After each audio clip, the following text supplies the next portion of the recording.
Episode 78, How to Pick the Right Life Coach or Executive Coach.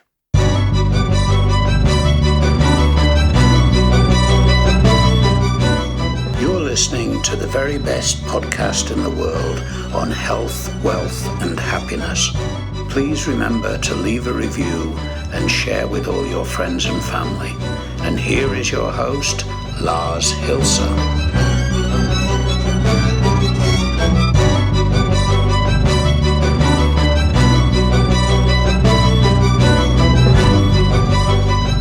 And boom, there we go. Good morning and welcome to the 78th episode of the very best podcast in the world.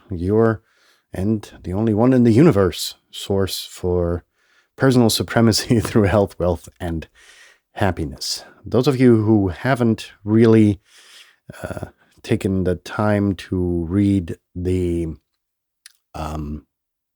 description of what this whole show is about, please take a moment and go to the very best podcast in the world.com and then go to about what it says. Goddamn, I sound like a Canadian. And take a moment to dwell in and see what the show is and what you can really learn from it. I think that's the most important thing, right? As you can hear, my cold is better because I have been overdosing on vitamins C and D and zinc and all the good stuff. And within 24 hours, I am much better. Now, I still sound a bit nasal, looking at the feedback that I'm getting on the headphones, but we're getting there. Feeling is a lot better. Turmeric is doing its thing. Everything's swell and dandy. Now, why in the fucking hell are we talking about life coaches and or executive coaches? I shamelessly promote this podcast on Facebook and other social networks, and I got an inquiry. Well, actually, two inquiries. One was very straightforward and direct and said, hey, look, what you mention in your podcast sounds a lot like a life coach. And can you help me?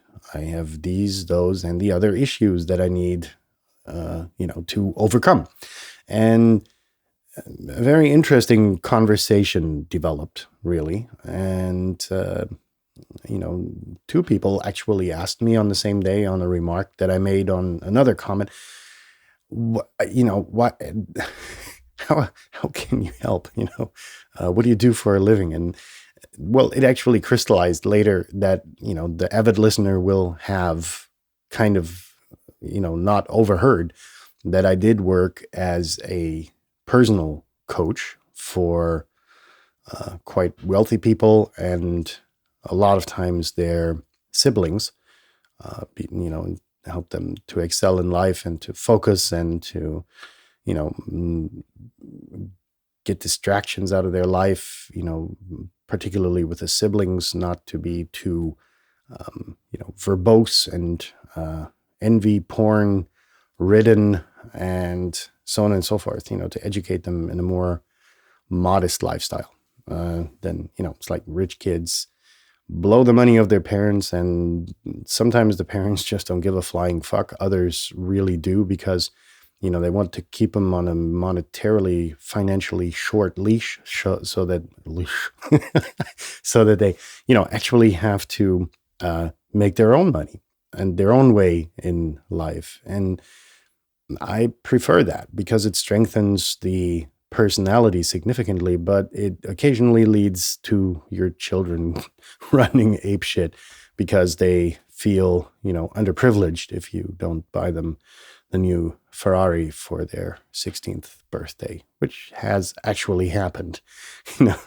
Interesting things transpire when you navigate in those circles. Now, I always did this personality life coaching thing as a side hustle. I never advertised it. But it was, it was mutual friends that I shared with an attorney in the Caribbean, a very influential attorney. And, I he kind of brokered the deals. We talked about one thing, and then, that's what got the stone rolling, and eventually things started to develop. So I got clients pretty much all over the world from and through him, and, gave my advice. Now, should you select me? No. No, don't. Uh, Seriously. I've retired. So, if you have an interesting gig and, you have an interesting whatever you need to overcome, maybe I'll be tempted. If your story is good, if your personality ticks with mine, if you're not part of the 9 to 5 crowd, or if you are and, want to get out of there, there's other people who can do that. But if you're facing significant issues, anxiety, fear, whatever, then do reach out, pitch me your challenge in life, and I will have a look at it. However, this is about picking the right life coach and giving general advice on how to do that, because there are so many quote unquote gurus out there, who try to pickpocket you and, get your money out of you. And the advice they give is based on BS. And that's what I'm trying to prevent with this episode, because I've been there, done that, got the t-shirt. One client I worked with went through 13 other people before me until he met me. And it was a very interesting experience that I will not go into, because confidentiality is insanely important in this business. And let's get started, right? I think, first of all, you need to identify the issues in your life and the challenges that you face, and determine with a no bullshit and very aware opinion whether or not you can overcome them yourself, or if you actually need help. This is insanely fucking important, because you're going to be the sucker, in the eyes of a coach, if they hang up the phone with you on your monthly session and break out laughing because they think that you are really, really, really unable to live for yourself. And they're, if you're wealthy enough, they're going to suck on you for the rest of your life, and they're going to increase their prices and that kind of deal. Been there, done that, got the t-shirt. Happened repeatedly, or I've been briefed about issues like that repeatedly. That leads us to what I mentioned earlier, discretion, right? You're developing a very, very, very, very personal and intimate relationship with this person. Now, what does that mean? Technically, they could turn around and use that knowledge against you to a later point. Has happened also. So, and plus, if they're not ill-willed, but, things go south, your phone calls could be intercepted if you're, interesting enough to certain people, because the conversations are obviously going to be very intimate. So, the calls could be intercepted, your emails could be intercepted, the files of your personality report and progress report and so on and so forth could be compromised, leaked, and then used against you. So a very important question to ask that coach is, how do you work? Do you work securely? Are our calls going to be encrypted? Are we going to use a platform that encrypts our calls? Are my files on your computer, are they going to be stored on some iCloud or Dropbox account, or are they actually physically encrypted on your computer? Well, physically encrypted. Yeah, technically physically encrypted. The email correspondence, right? A very, very big issue. Is that going to be encrypted? Or can, anybody just drop a man in the middle and, exfiltrate your email correspondence? Those are insanely important questions. And I think even the first questions you should ask. And, I hear this BS all the time. I have nothing to hide. Yes, you fucking do. And if it is just that you have this human right in the United Nations Human Rights Charter that you have a right to fucking privacy, make fucking use of it. Even if you have nothing to hide now, maybe things that you shared with your life coach and something gets, leaked will be illegal sometime in the future. And then, if this information leaks, it can be used against you in any way, shape, or form. So keep that in mind, right? Sorry, that was my nicotine cough.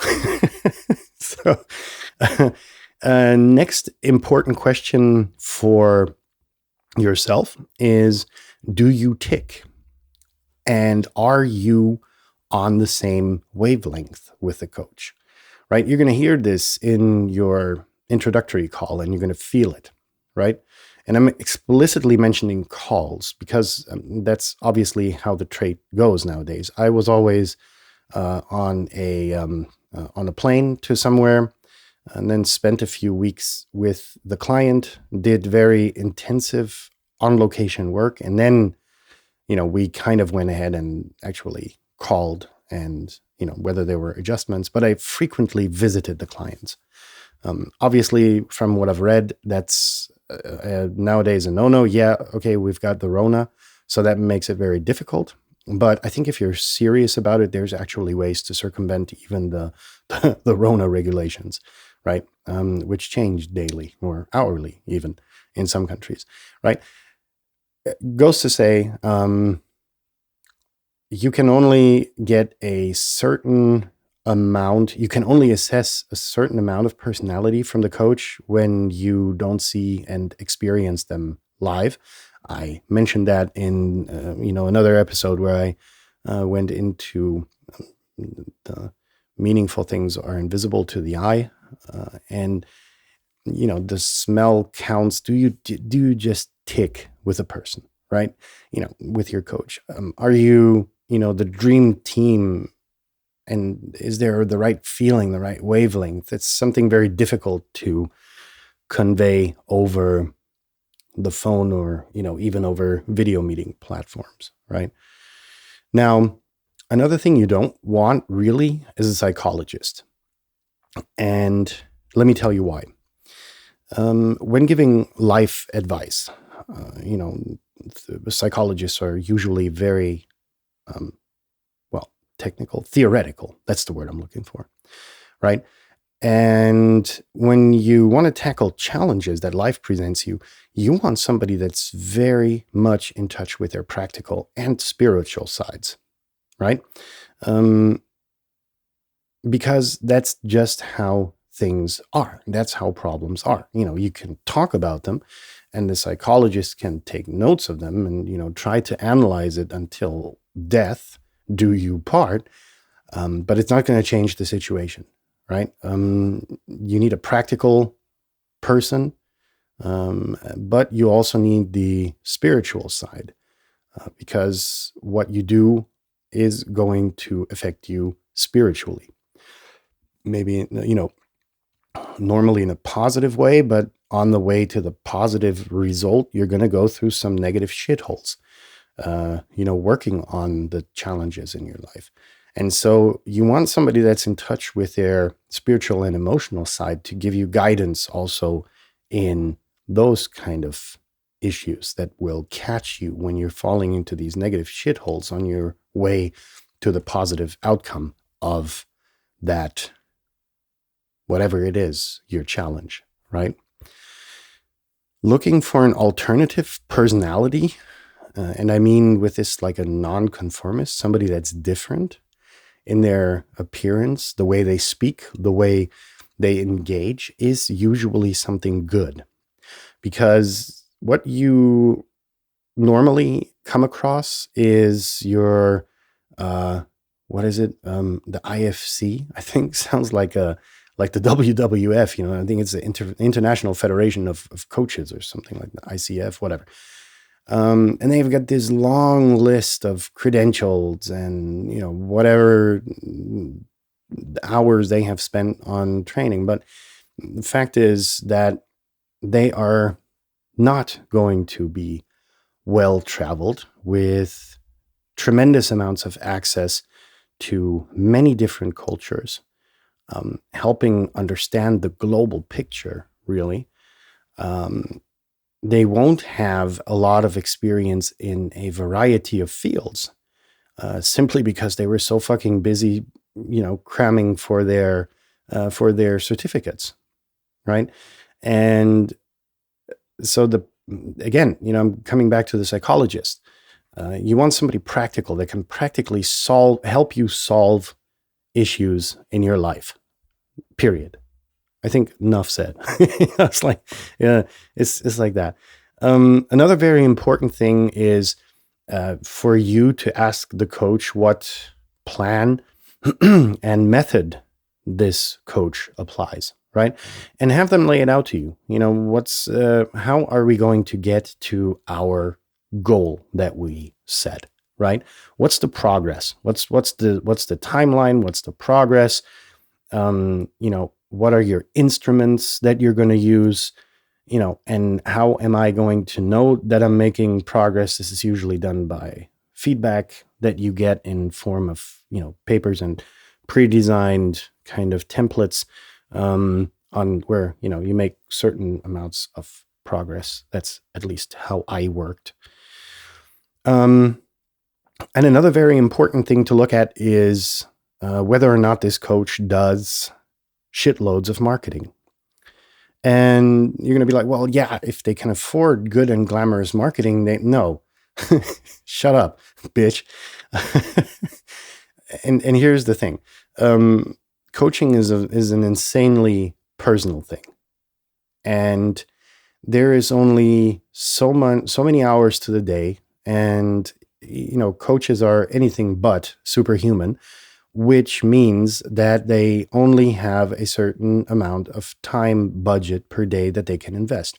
And once that budget is full, that's going to result in poor quality. And you're going to end up as some kind of number in their filing cabinet. And their schedule is so tight that, you're going to get your 55 minutes of call because the other 5 minutes of the hour they have to, in 5 minutes, take notes of what happened on the call and put everything into your progress report, because then is the next call already lined up and already on hold for them to accept and then to move on again and again and again and again. So they don't have time to reflect on you.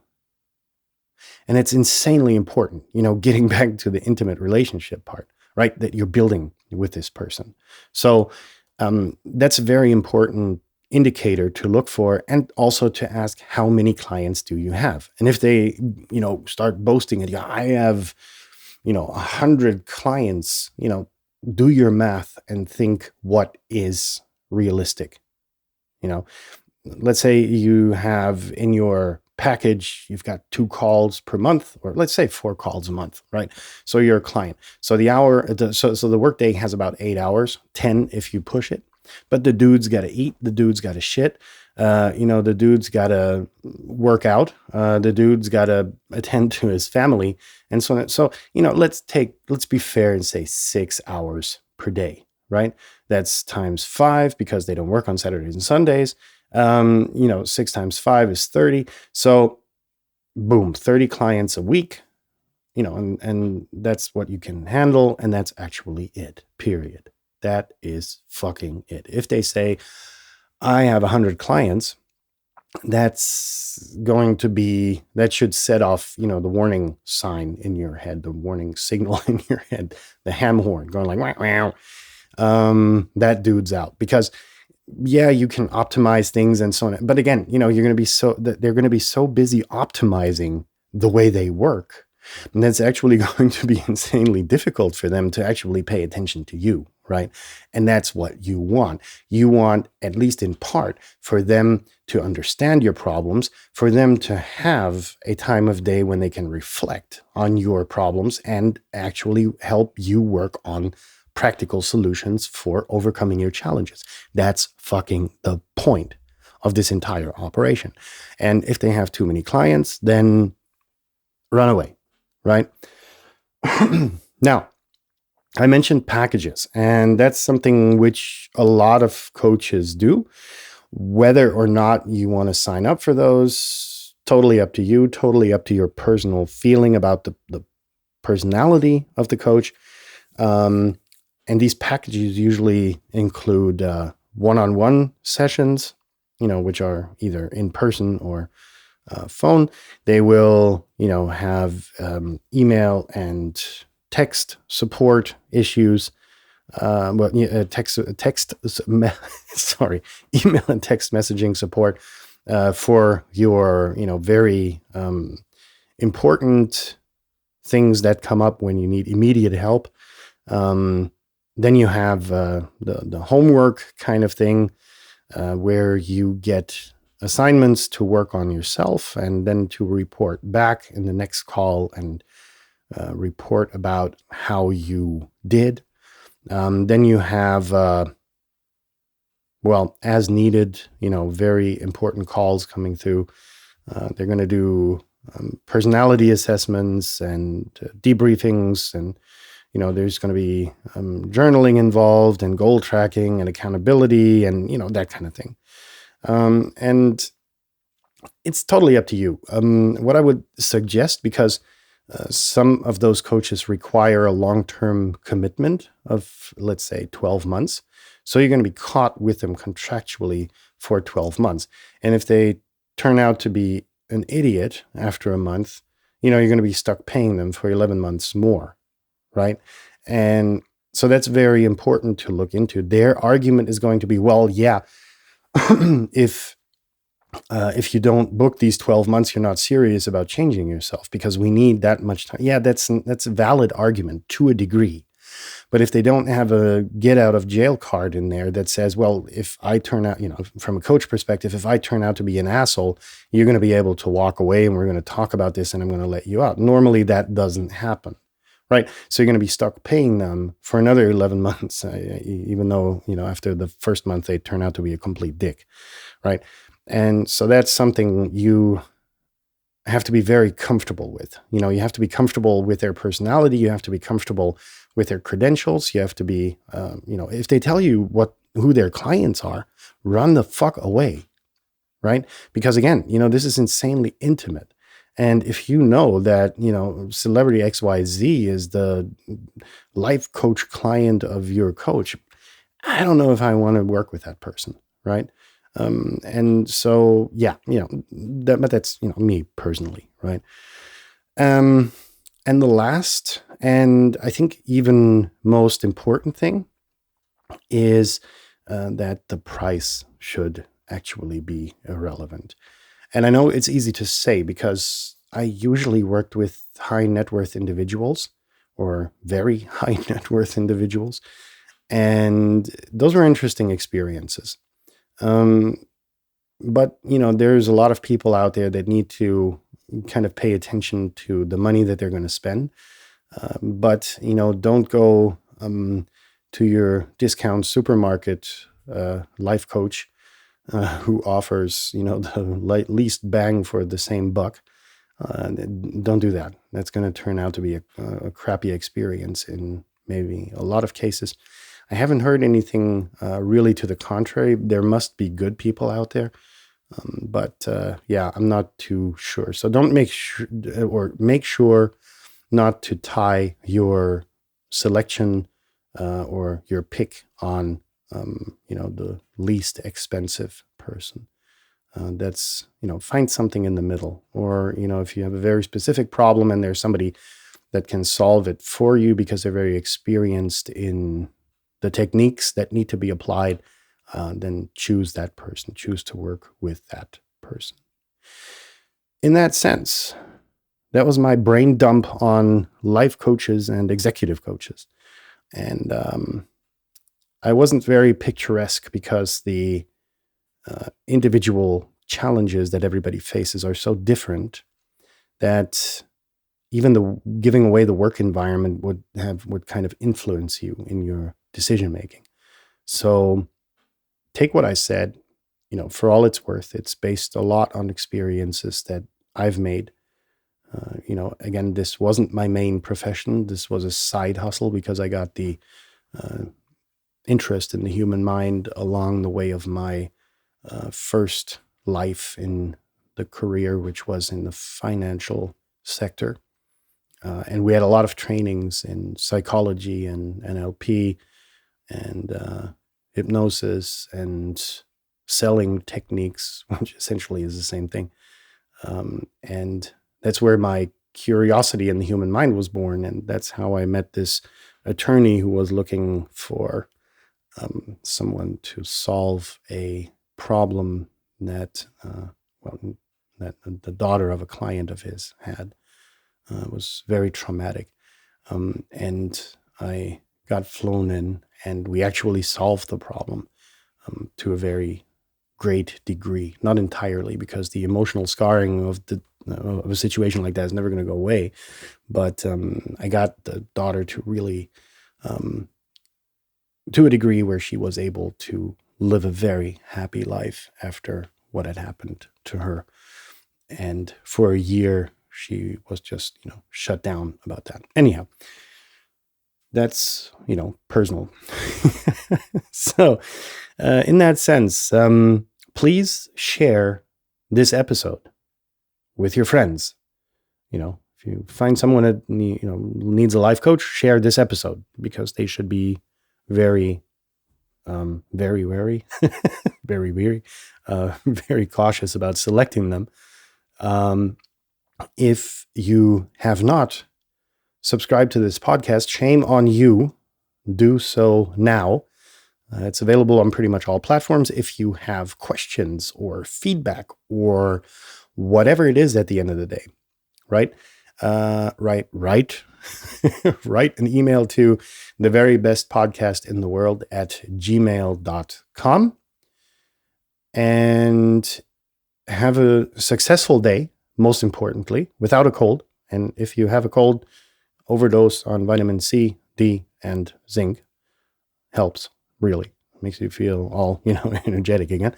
And after the successful day, have a good night. If you've had your success, then go directly to the good night bit and have sweet dreams. And, we will be in touch with each other again tomorrow. And I'm totally looking forward to that. I have no idea what we're going to speak about. But it's going to be cool, like all episodes, pretty much. At least that's what the feedback says that you guys send through email. All right, stay tuned, leave your hands above the blanket, and we will be in touch tomorrow.